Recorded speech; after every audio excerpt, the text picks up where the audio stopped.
Hour. Look at this. This is just coming into us. Some of these videos here. This one shot by a person named Charlie Rivers. Look at that. The water rushing past buildings and homes.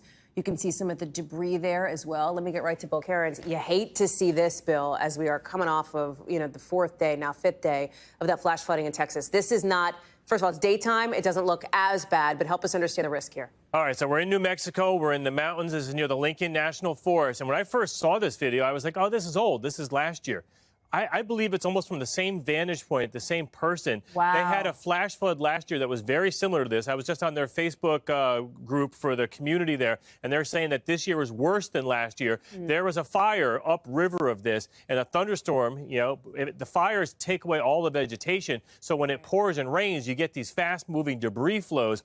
I did see a video from a different angle. We'll try to get that cleared and show it to you later, of a house actually that got caught in that flood water, went down, taking out trees. The house was getting destroyed. So I know at least of one home that just doesn't even exist anymore because it got caught in this flow going down the mountain. There is a river gauge further downstream that went from 2 feet to 15 feet in about 90 minutes. So another really rapid rise on a small river in a pretty rural portion here. Hallie, we have other stuff that's going on, too, I got to get to. We've had tornado warnings that have been in place outside the Philadelphia area.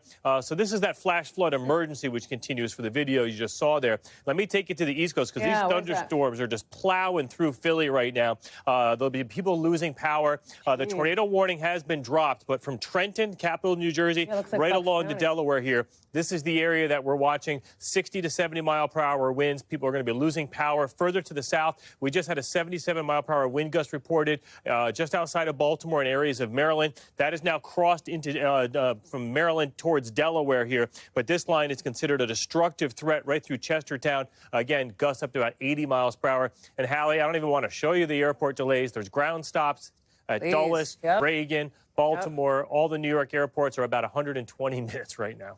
Just got dark as night here outside of our D.C. studio. I mean, just to give you a sense of that. Are there any reported or believed to be reported tornadoes that have touched down up back by like Trenton, Bucks, Central Jersey, that area? Or is that just...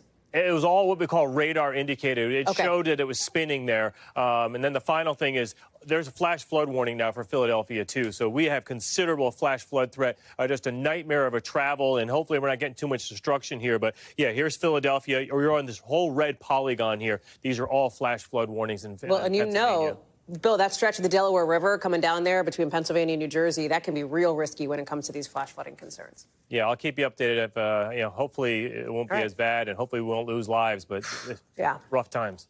We thank you for watching, and remember, stay updated on breaking news and top stories on the NBC News app or watch live on our YouTube channel.